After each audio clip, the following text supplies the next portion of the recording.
Hello.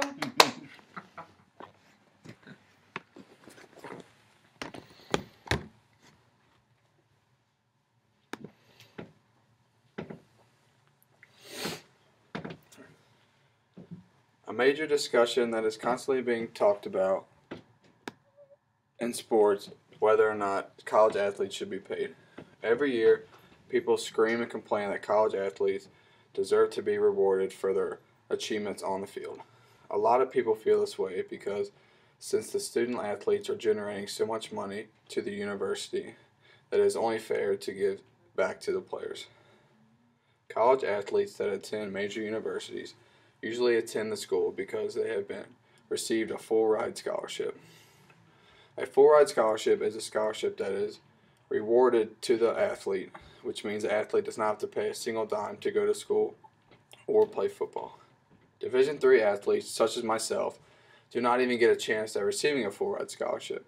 Division III institutions are not permitted to give athletic scholarships, so therefore every athlete that attends a Division III college has to pay to play the game they love. Although Division III athletes don't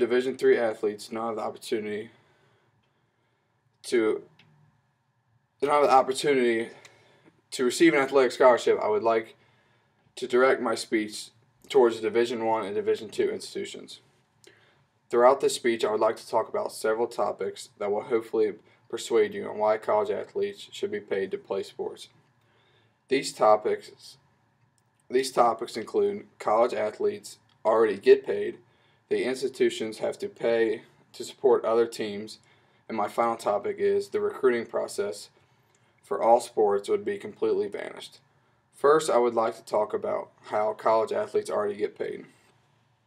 Many of the collegiate athletes in the money-making sports, such as football and basketball, are on a full scholarship. According to BleacherReport.com, a full-ride scholarship is worth an estimated $41,000. This includes tuition, room and board, personal items, miscellaneous transportation, and books and supplies. Over 4 years, the scholarship is now worth $164,000. Along with the full-ride scholarship, student athletes also receive other benefits. These athletes have access to personal tutoring anytime they need. These athletes that are on scholarship also receive basic medical insurance. The Pell Grant is another benefit.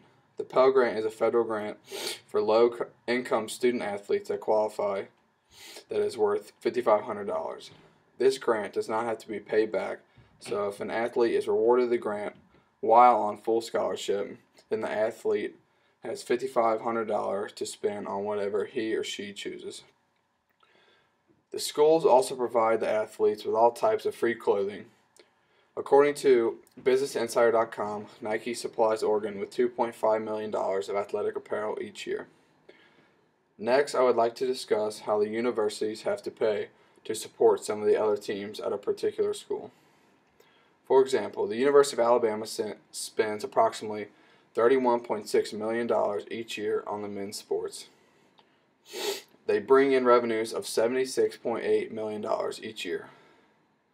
That should be enough money to play the players, right? Absolutely not. Alabama has to pay to support all the other teams at the university that bring in little to no money at all. According to Dashiell Bennett of the Atlantic Wire, out of 227 universities, only 22 were profitable last year. Believe it or not, for a vast majority of the universities, athletics are a money loser. My third and final topic that I would like to talk about is the recruiting process for all sports. If college athletes started to get paid, then the recruiting process for all sports would be vanished. 1 or 2 teams would dominate the conference each year. The schools with the most money would just offer more money to the kids they want. The smaller schools would not be able to compete with anybody because they would not be able to bring in any athletes because their money supply is much smaller than the bigger schools. In conclusion, I hope I've persuaded you all that college athletes should not be paid. The amount of money universities pay for athletes, from tuition, housing, clothing, and even meal plan is more than enough. Why else do athletes even need money? Less than 10% of the universities in the statistic that I mentioned earlier were profitable. So how can they pay them? We need to remember they aren't just athletes, they are student athletes first. We pay them by taking care of their schooling.